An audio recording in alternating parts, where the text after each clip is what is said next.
Yeah, exactly. Yes, temporary Jets fans. Let's go. See?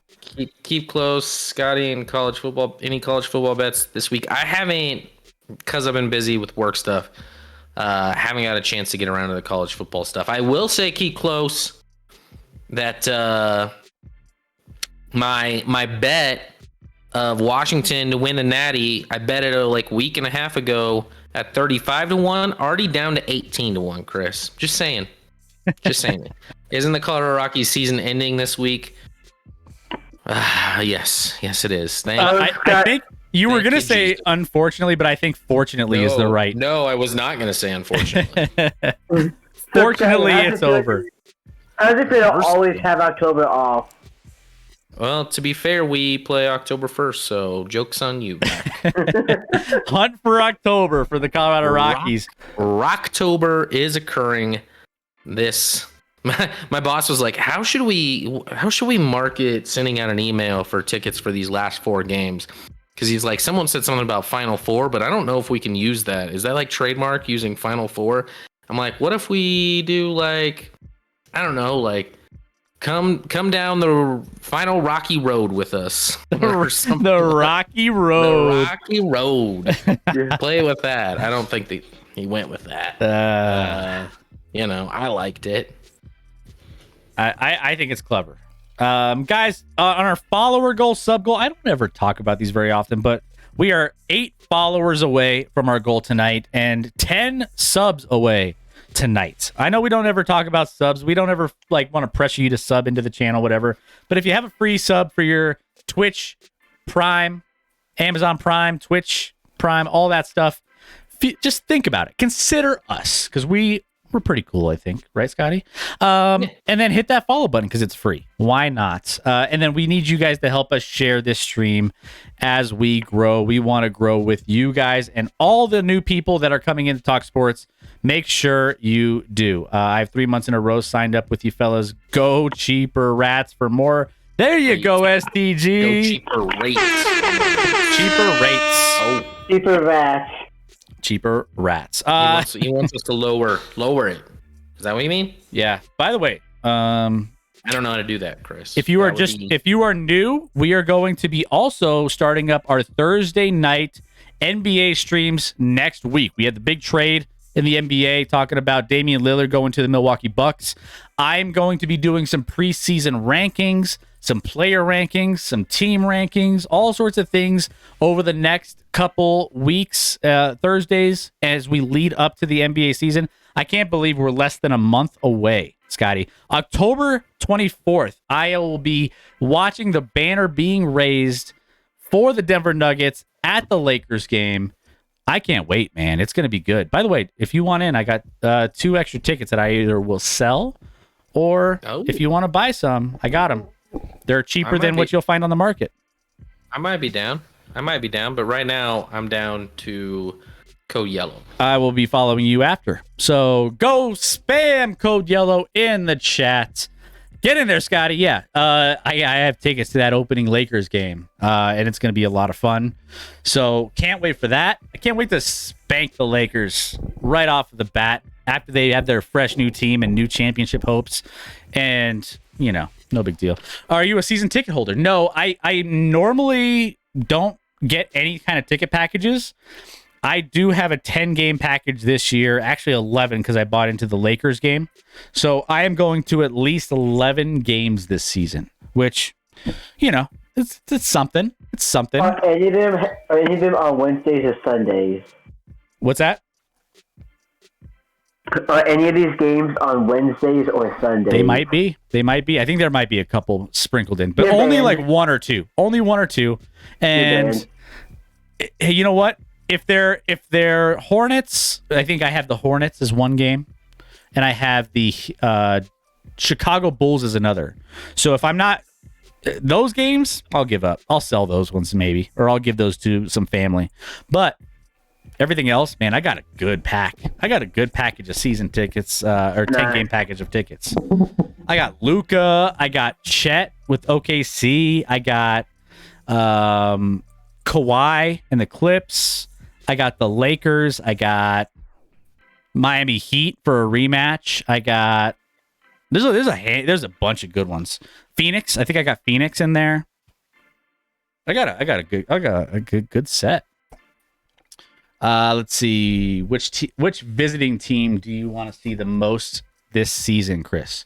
Here, let me take a look. Let me double check before we get into our. By the way, stick around for our fantasy focus. We're going to be doing that coming up very very soon. As soon as Scotty gets back, and we're on the way. I got all right. Here we go.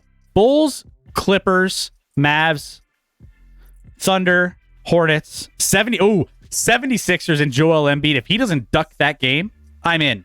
That's probably the game of the year. 76ers and Joel Embiid would be great. He's probably ducking, most likely. You're right. Keep close. The Kings, that'll be a fun one. I love that matchup. Miami Heat, Suns, and then I got Victor Wembanyama. I got the Spurs to close out the season. So we'll see if Victor Wembanyama's playing by that point. Mavs, Sixers, Kings, underrated. 100%. Yeah. Those are three teams that I can't wait to see all three of those. But Scotty. Yeah. It's almost NBA season. I got some let's dive into the fantasy focus. I am going to throw up some notable injuries. Now, some of these players have been practicing. Some of them have not. So we are going to keep you in the loop on maybe some of the players that you should think about maybe finding some options for. Otherwise, a lot of these guys, again, I think Christian Watson, Aaron Jones, very close to coming back. Eckler looks like he's been practicing this week, even though he's listed as questionable. We want to make sure that you guys have all the insights and all the news to make the best fantasy decisions possible. So this is our fantasy focus. We're going to be diving in here. Scotty, take a look at this list. I'm going to take my code yellow and just kind of go through this one, and any names that pop out, you can start jumping in on. Yeah, we'll start right off the top there. Anthony Richardson, questionable, coming off a concussion, didn't play last week. Feel like usually more often than not, 1 week off is, especially I'm not aware of him having any other concussion history, in college or prior to this. So I expect Anthony Richardson to be back this week for Indianapolis, and if he is borderline top 5 fantasy quarterback. That's how good he has been running the football and getting those rushing touchdowns, which ironically, that's also how he got concussed. So maybe they back off that. It'll be interesting. Derek Carr with a shoulder injury, Jimmy Garoppolo with a concussion. We'll see. Jalen Waddle, who said it last week. Don't know for sure if he's going to go. I expect Debo to go this week. Austin Eckler is an interesting one. He's been limited, or he was finally limited after missing the prior 2 weeks. My gut with that is that Eckler's not going to play. More so than any other reason, I believe the Chargers have a bye week after this week. So you have the Raiders at home, which may not end up being a home game because there'll probably be more Raider fans there than Charger fans. But I don't think either fans exist. Well, that could be true. But if you can get Eckler, if he sits this last week, then he gets the bye week, and then you have him, I would assume, full go from that point on. So I kind of get the feeling that Eckler will not play again this week, but he certainly could. He's finally at least limited in practice and participating a little bit. Aaron Jones and Christian Watson sound like they're trending to be a go. David Montgomery, is Chairman still here? Chairman, you're still here. What's the status on David Montgomery? I know he was out last week, where it almost feels like the coaching staff thinks he should be good to go, and he's like, no. And I don't know if that integrates into the whole lawsuit that the NFL put against the NFLPA for encouraging running backs to be injured. Chairman says they think Montgomery is going to be a go. I do see probable Thursday. So Montgomery likely a go as well. An influx after missing last week due to his thigh injury. I think both San Francisco wide receivers play. Yeah. And sorry, I was gone a little bit. Yeah, like I think that there's a couple here. Montgomery was limited, but he's optimistic. I saw that Christian Watson is medically cleared as of Tuesday, so he's looking a little bit better when it comes to if you have him in your lineups or on your roster. It's probably in your best interest to throw him in there. I know Thursday night games are kind of weird, and you have to like figure out those kind of distinctions before you get into like the other questionable people or the other actives or inactives coming Sunday.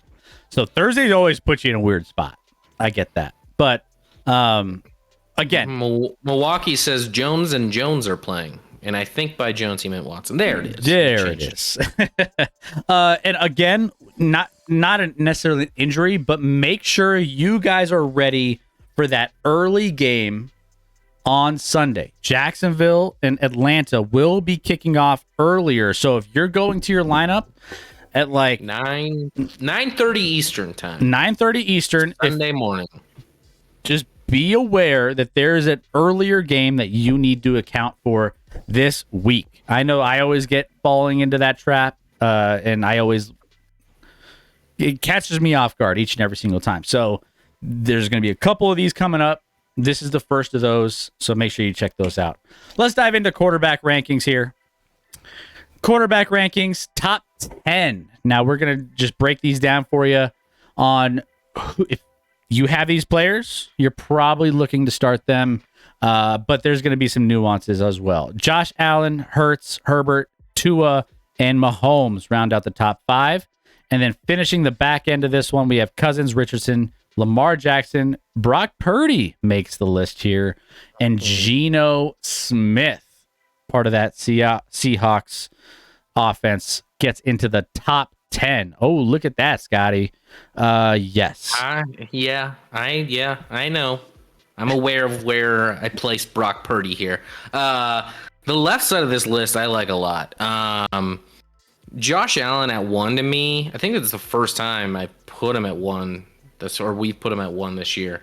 And I don't think it's close this week. I think Josh Allen's an easy number 1. He's going to have to score a lot of points against that Miami team. He provides, the running aspect that Tua doesn't provide, which is obviously in fantasy huge. So between those two, I think Josh has the upper hand in fantasy. And I just think he's going to have to put up points this week against that Miami team. So he's going to be throwing darts, running, doing everything he can in a big-time matchup. And I like Josh Allen at 1 a lot. The 2 through 5 here are pretty self-explanatory. It is the lowest we've had Mahomes, but still a 5. And against the Jets defense, that's pretty good. But this was also pre-Taylor Swift announcement, so maybe we bump him up a little. Now knowing Tay is going to be there again. 6 through 10, the quarterbacks are kind of rough. Kirk Cousins is thrown for a ton of yards and will probably have to continue to do so going against Carolina this week. May not need all the points, but they just haven't solidified that running game. Anthony Richardson can run the ball like heck if he's in. Lamar with the running. Brock Purdy's put up some nice stats. I'll say he's done a great job of getting the ball where it's designed to go based off the calls that are being made from Shanahan, getting the ball out quick, hitting and letting their playmakers, whether it's McCaffrey or Kittle or Debo or Ayuk, get some yards after the catch. He's basically just a point guard distributing. Feels a little like Alex Smithy, although he doesn't really have the run aspect of it. But he's kind of a game manager to me, but with all those weapons around him and a great offensive line, it's pretty easy to throw out, 250 and a couple touchdowns, which should solidify him in the top 10. And then Geno Smith has been pretty solid after a rocky start in week 1 the last 2 weeks. So like him here at 10, but 6 through 10 was a lot harder to do than 1 through 5. And there's a couple guys you could probably that maybe I'm missing from this list. The only person I'm not missing is Small Hands Pickett, who came in at 37th for me in the quarterback rankings this week. Yeah. And I mean, it's interesting too. So far across the course of this season, leading up to this, fantasy points, Justin Herbert leads. I mean, he's throwing out stats like crazy, as we expected this season. He averages 72.36, so rightfully so. I mean, having him in the top 3, he's going to be putting up points, especially what we alluded to with the Las Vegas matchup. Las Vegas, I mean, the fact that they're giving up as many points and touchdowns as they are defensively, I still think he's a guy that is really going to have a fantastic week this week. Tua and Josh Allen. I mean, that's going to be a shootout. I can't wait to see what that looks like. I mean, Tyreek Hill, anytime you have explosive wide receiver, it feels really good to have those kind of guys. Is that an early game or is that afternoon? Which one? The Miami Buffalo. It's an early game. Early game. Yep. Well, maybe they just didn't realize.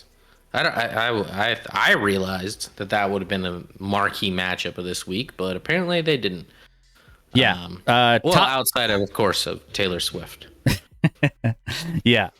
So Brock Purdy, you mentioned number 9. He's a top 13 quarterback from a fantasy points perspective here.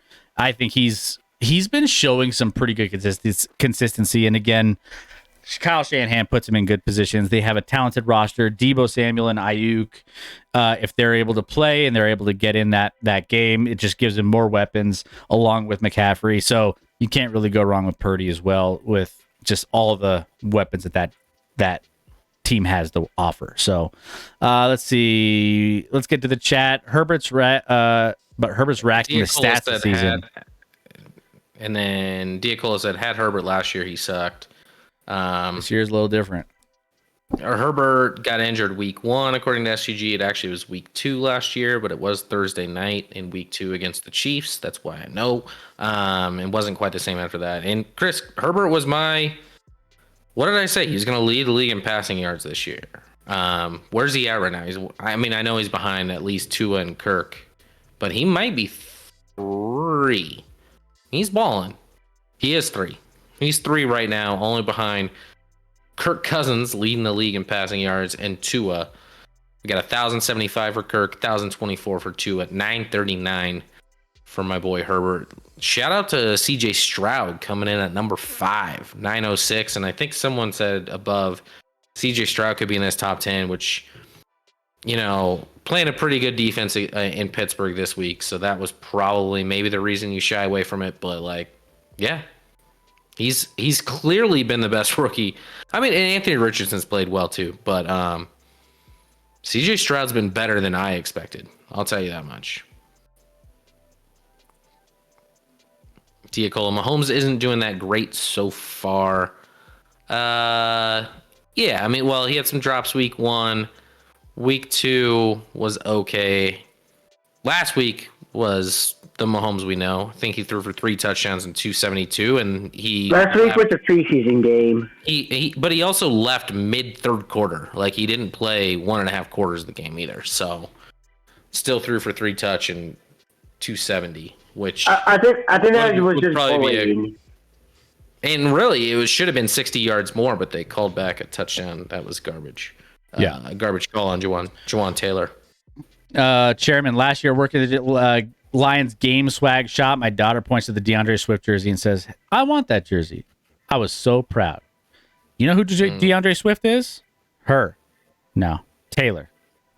Okay. Well, there you go. Chairman, I've seen a lot of people being like, it's so Lions. So obviously DeAndre Swift been pretty successful with the Eagles the last 2 weeks, more so than that. Very good with the Eagles the last two weeks. The Lions basically trade DeAndre Swift for peanuts while drafting Jahmyr Gibbs, who they seem to hate the same way they hated DeAndre Swift, where they just don't give him the ball. And it's early, and Jahmyr is just a rookie, but he seems electric when he gets the ball, but they don't want to give him the ball. What's going on? Maybe there? it's a Lions. Is it a Lions thing? Maybe it's a like I don't know what it is. I don't know what that. It is also a Falcons thing. I mean, Falcons and Lions tend to like overdraft players and then just never utilize them to their abilities. And then they played each other last week. It's weird. I don't know. But anyways, let's dive into wide receivers. We have our top 10 wide receivers here. Justin Jefferson, Tyreek Hill, no surprises there. You if you drafted in your fantasy football leagues, these are probably the top 2 players to come off in your drafts in a lot of drafts. Jamar Chase was probably above Tyreek and most, but yes. Maybe. Yeah, you're probably right. And if you gambled and got Tyreek, you got a value. Devontae Adams, Keenan Allen, Stephon Diggs on the top 5. We talked a lot about the Buffalo game.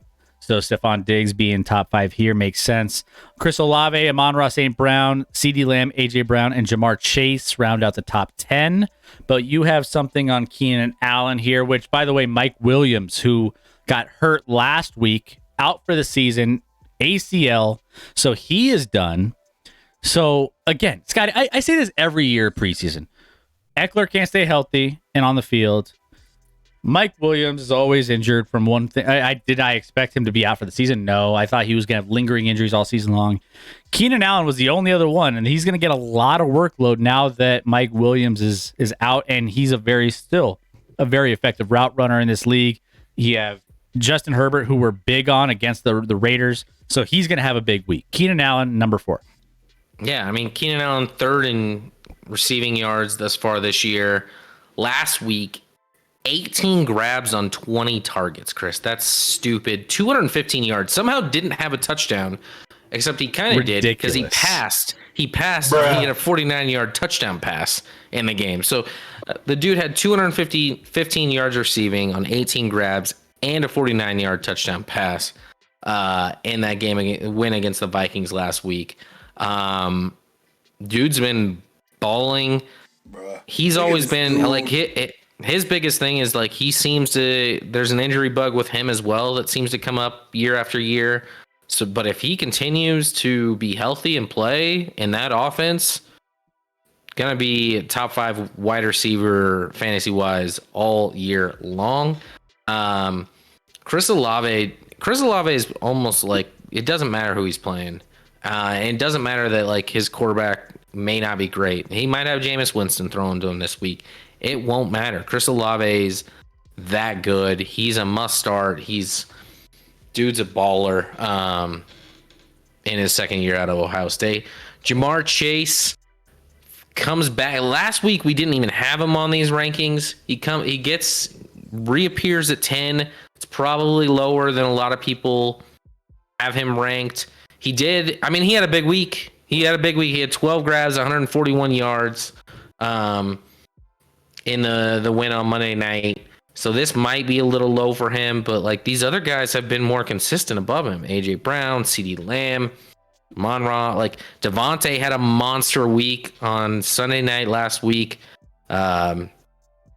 So, and it's impossible to, like, every week it's like, how do you not put Jay Jettas and Tyreek 1-2? Well, maybe dispute that order, but not putting those two in the top 2 is almost impossible at this point with how they've started this year. I mean, Jay Jettas is stupid. He's on pace for like 2,700 yards receiving or something stupid like that, Chris. Like, it's dumb. It's dumb. He's got 458. That's 152.7 per game thus far this year. Somehow he only has 1 TD. It's wild. It's wild. Yeah. I don't know how you have 150 yards a game and over 3 games and only have 1 tutty.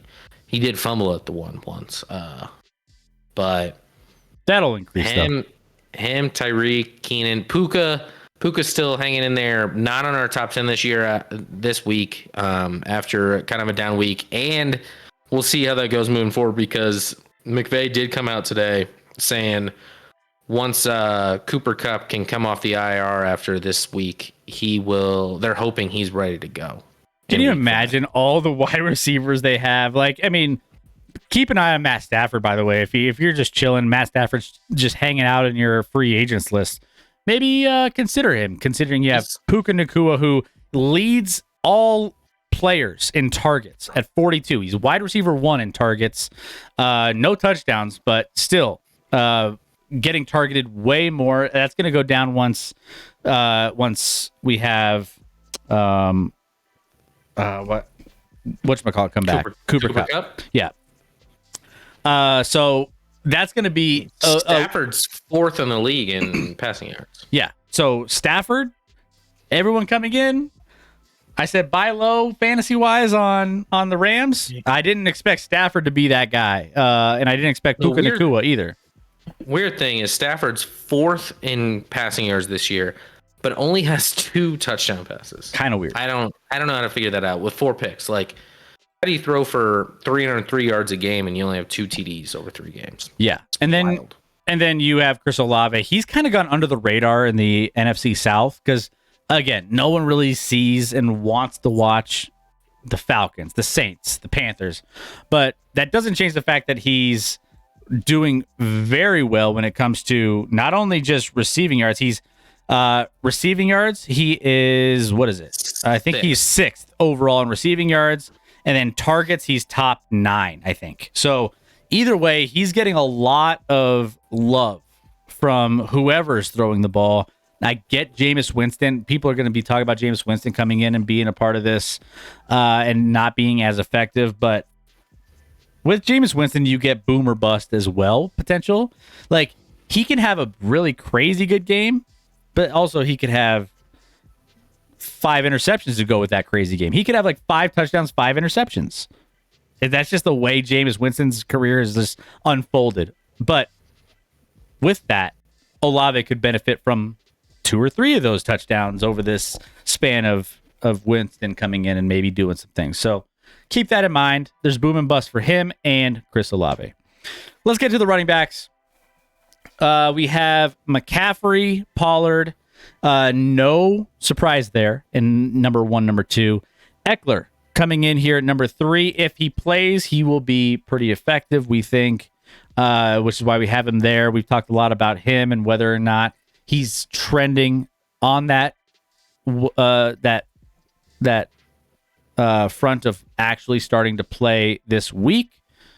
We think he will, but just keep an eye on the injury reports as well. And Bijan Robinson, Kyron Williams. Kyron Williams kind of coming out of nowhere, being super effective for the Rams. Kenneth Walker, massive week last week. James Cook, Travis Etienne, Derrick Henry, and Jahmyr Gibbs, which we just talked about, rounding out the top 10. Yeah, first of all, Chris, we talked about Eckler earlier on with the injury report. I think he probably sits one more week, is my gut feeling, just because they have a bye week next week.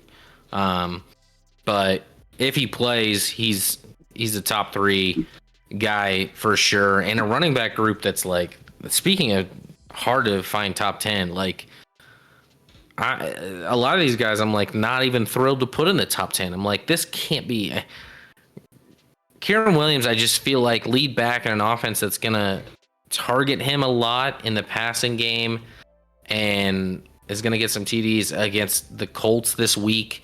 Colts defense has been, despite them being 2-1 record-wise, pretty susceptible both through the ground and the air thus far. So I kind of like him. James Cook in a high-scoring game. It was hard to keep 1 or 2 Miami running backs off this list, Chris. Maybe next week if they do it again. Obviously, you got to put Mostert or Diachin. I don't even know. I picked him up in a couple leagues. I don't know how to say it. Devin Diachney. There's an apostrophe in his name. This might be the last time we see Derrick Henry on this list. I'm holding on for one more week that Derrick Henry becomes Derrick Henry.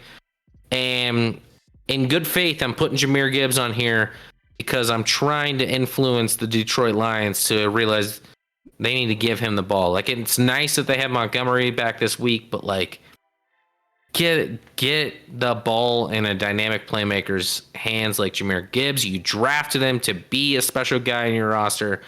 Let him do that. Yeah, 100%. I think Real quick in the chat, the Alave Garden of fantasy points. By the way, in the Hauser, Chris raging on other teams not being watchable. Ragging. Oh, sorry. One of the potential low key sleeper most watchable games will be that Chicago Denver game. Mark my words, it'll be fairly entertaining, regardless of their records.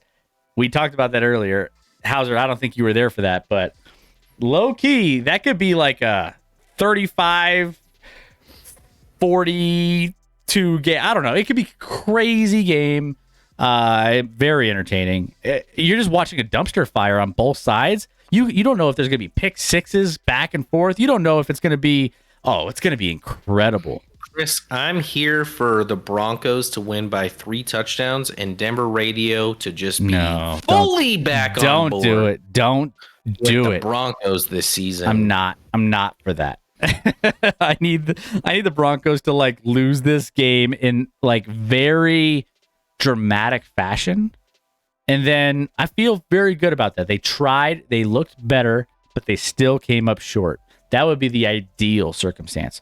Derrick Henry dealing with turf toe and a shitty O-line. I'm hoping he can bounce back, says SDG. They keep saying they're going to use Gibbs in unexpected ways, and I keep seeing nothing unexpected. Chairman, is that the same way they're going to drop something special at the beginning of this game for Amon-Ra? Is that the same way? Chairman followed up and said, what would be unexpected is for them to feed him the ball. Yeah, exactly. So let's go that route. That gives me so much less hope in that Amon-Ra surprise in the beginning of the game now. Just saying. Cuban, you're right. It is pronounced a chain. It's not a chain. A chain. My bad. Yes. Our bad. All right, let's get to tight ends here. Because we love it's after dark and we love talking about tight ends. That TikTok I posted from that one guy talking about trying to introduce Swifties to Travis Kelce. Yeah. He's like, he plays tight end. Yeah. Wink, wink. He after dark, baby. We're here. We're here. I hope you're ready for it. Kelce skyrocket. We should now that we know Swift's going to be in the building, we should probably adjust these rankings to like Travis Kelce 1, 2, and 3.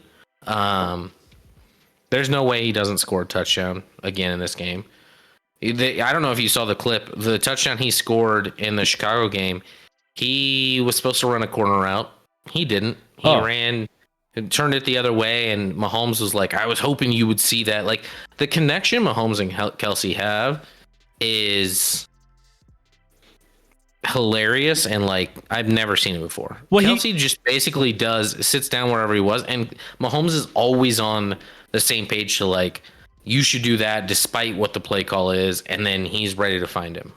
It's like backyard football. Like when you're a kid and you're just like, there's just running plays and you just have like your friends going out for routes that aren't even as scripted. It's like that's kind of what they have here. And even he called him out in the post-game press conference where he's like, Kelce just does whatever the hell he wants back there, and I just, make plays happen. So, it is what it is. Jeremy has a good point. The connection Kelce has with Mahomes is enough to make Taylor jealous. Ooh. Probably true. Probably true. Chairman also said we misunderstood his comment. The something special plan talking about Amon-Ra is a TD celebration, Chris, not an actual play. See, here we go. I thought it was going to be like drawing up a play, something special. Now I'm not as excited because if it doesn't happen, then we never see it. Chris, someone who said Cuban says Jets will have older and younger ladies all attending the game for non-football reasons. The moment I saw it announced, I went on like StubHub or Vivid or one of those. Just curious what ticket prices are, and then I want to check them tomorrow to see what they are. I think when I checked right after it was announced, the get-in price was like the get-in price was like $65-ish prior to fees, of course, but like that was the ticket price. And I imagine by tomorrow it'll be double that, if not more. Like, That's so crazy. That's that T Swift influence. T Swift building Jets being bad. Jets fans going to be booing all night. It's going to be interesting. But yeah, I'm on board with Travis Kelce. I'm on board with him even without Taylor Swift. He's going to be still targeted a ton and putting up a bunch of yards and he doesn't have a ton of yards as of right now, but still top 10 in targets. This might be a home game, by the way, Chris, for the Chiefs.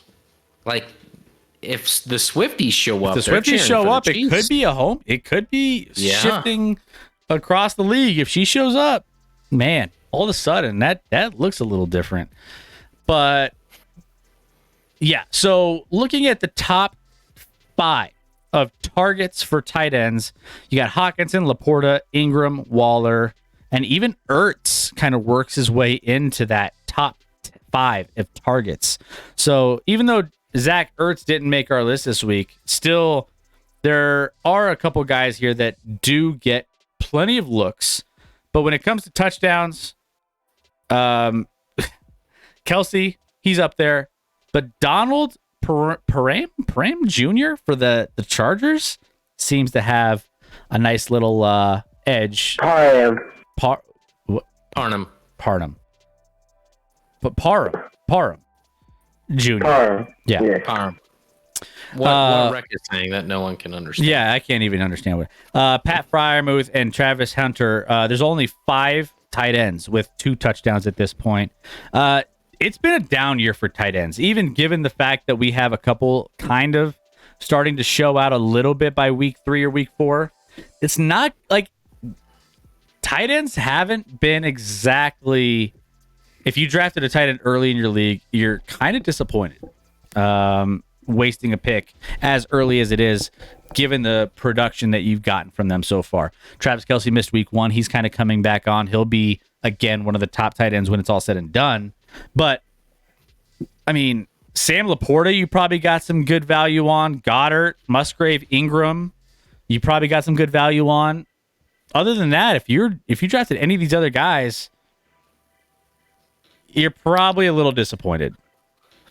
I mean, we've talked about it time and time again. It's a struggle at the tight end position this year, like we've never seen. Kelce is still clearly number 1.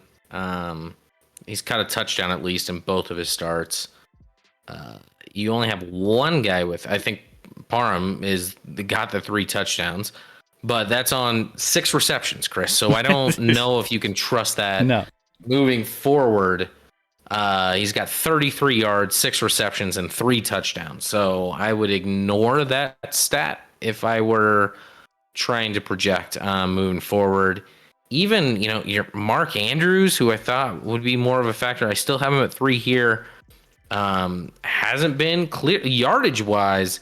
It's been basically Hawkinson, Laporta, Ingram, and then, per game, Kelce's in that mix too. But, it hasn't been great. Hawkinson should have had another Hawkinson should have caught that touchdown last week to win the game against the Chargers. That ended up being a pick at the end of that game. If you're the top paid tight end in the league, that's a play you got to make. He didn't make it, but he still sits here at number 2. Laporta's been great. Coming out. It's not like an Iowa tight end ever misses, Chris, unless the Broncos draft him, and then that guy misses. Darren Waller still here hanging at 6 for me, but I have concerns. He doesn't look healthy. He missed a couple balls last week that weren't easy catches, but still should have been caught for an elite talent like he is. He just doesn't look like the player that he was a few years back for the Raiders, and I don't know if he'll ever be that guy again. And clearly the Raiders knew something when they traded him, and he has not produced. He got a ton of hype in training camp for the Giants and just hasn't really delivered on that thus far. 0 TDs through 3 games, averaging about 40 yards a game. So hasn't been that difference maker that they thought he would be. Evan Ingram's been nice. Luke Musgrave's been nice, unless it's Milwaukee, because he's once he has hands, he'll be great. You don't know what you have in Luke Musgrave, and you don't deserve him, Milwaukee. He's the best rookie tight end. Well, Sam Laporte is actually pretty good. There's a couple of good tight ends in there. And then Goddard, just because, the potential's there that they'll actually feature him in Philly's offense. And then Freiermuth caught a touchdown. So we put him at 10. I asked for a Freiermuth touchdown on Sunday Night Football, and then he caught a touchdown that very drive. But he's basically, he was hurt for a bit, but 46 yards, not much of a difference maker, but he does have a couple scores. Yeah. So, all right. Well, let's dive in. By the way, we have some. Milwaukee still hates Love. He hates Love. I don't. Is this just like it's not Rodgers, so you're just gonna hate whoever it is? It's either because he hates Love, he loves hate. Yeah, that might make sense. Yeah, I don't get it. I feel like you got this is his you first. Got a guy starting for the first time in a season. They're 2-1. He definitely. He was bad for 3 quarters last week, but he was dynamic in that fourth quarter. Led them back to a win. What do you want from the 7 touchdowns, 1 interception on the season so far? Without his number 1 wide receiver. Without top talent around him because they're all hurt. His running back's hurt. His wide receivers hurt. I don't know. I feel like you got to cut him a little bit of a break. Even if you just look at him as a fantasy quarterback, he's 4th overall. He's QB4 in fantasy right now, averaging 67.6 fantasy points over the first 4 weeks. He's not putting up total. He's averaging 22 fantasy points a week, or 22.5. There you go. So can't be too upset. He's gonna ride out his take that he had that he stinks until it works out for him. Yeah, which could be a decade down the road. Love to Romeo is nice. Andy Dalton put up points. 53% completion, 63 QBR. Slow down before you crown him MVP. Yeah. Okay. 3-20 on passing more than 15 yards. MVP, but he's been all right so far. He's had moments. There's worse quarterbacks than him in the league. That's for sure. Let's get into the defense special teams rankings. 49ers are up at the top. No surprise on the 49ers. They have a pretty decent matchup as of right now. Maybe not. Josh Dobbs got his jersey in the team store for Arizona. It's true. Did you see that? I did. After the game this week, he went to try and get his jersey in the team store with their custom one, and it's pick from a player. And he wasn't one of the players. He wasn't available. He just got there. But they need to be up. They need to be. There's no excuse for that. Zero excuse. He didn't just get there. He's played 3 weeks now. He's your starting quarterback. Have him as an option for a jersey. Maybe. For the love. Maybe. That doesn't make sense for me. 49ers got the Cardinals, and I think the Cardinals start coming back down to earth with this 49ers defense. I think they're going to put pressure on this Cardinals offense in various aspects of the different levels of the game, whether that's at the line of scrimmage, in the defensive secondary, you name it. I think the 49ers slow them down. Chiefs have looked good defensively all season long, so no big issues here, along with the fact that they're playing against Zach Wilson. You got the Eagles facing off against the Commanders. You got the Cowboys and the Patriots, a low-scoring game. The Browns and the Ravens in a low-scoring game. Steelers, Ravens, Broncos. Broncos you have here at number 8 against one of the worst offenses in the entire NFL. I did a favor here and listed the Broncos in the top 10 despite them being terrible. That's how bad Justin Fields has played this far. That's how bad Justin Fields is looking. Saints and then Bengals rounds out the top 10. Bengals have that matchup against Tennessee. Yeah, Bengals defense is carry the day for them, and they've been good. If they can get old Cincinnati offense back, the Bengals are going to be a tough out.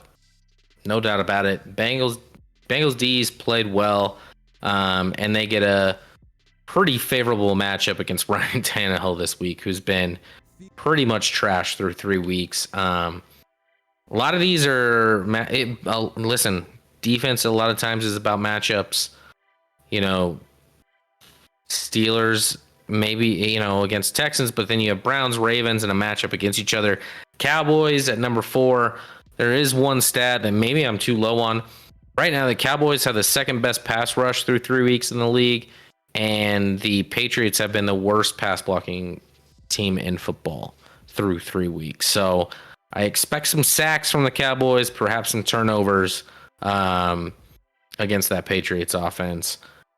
Saints are going to have to, especially if Carr's out, going to have to carry the day, but they have a pretty favorable matchup against Tampa Bay, who kind of came back down to earth a little bit this past Monday night, facing the Eagles. So Baker's coming back down to earth. So these are the top 10. We don't have to focus on them too much, but I just love that I get to continue to put my Chiefs so high, Chris. They've been looking good. They've been looking good. You can't. I mean, and again, they're going to continue to look good against Zach Wilson. So, yeah. What can you do? Up 3 touchdowns in 3 games, Chris. Pretty good. Total. Pretty good. So there's our fan focus. As mentioned, guys, keep tabs on all the inactives and actives as the next couple days go on. You have their Thursday night matchup coming up tomorrow with the Packers and the Lions. So make sure your lineups are set accordingly there. And also, we have that Sunday weird London game that you should make sure you mark your calendars. Make sure you have your lineup set prior to the Sunday kickoffs. Probably Saturday night. Make sure you're all set with those in case you have some of those players that you might want to swap out. So there's our fantasy focus for week 4. Guys, that's going to take us to the end of our show. We will be touching on all of the contest rankings on Sunday night, which gives you more opportunities to come back. We got Cuban, Benny, and the Jets representing the Jets because that vote went through and we didn't end in a tie, Cuban. So you're locked and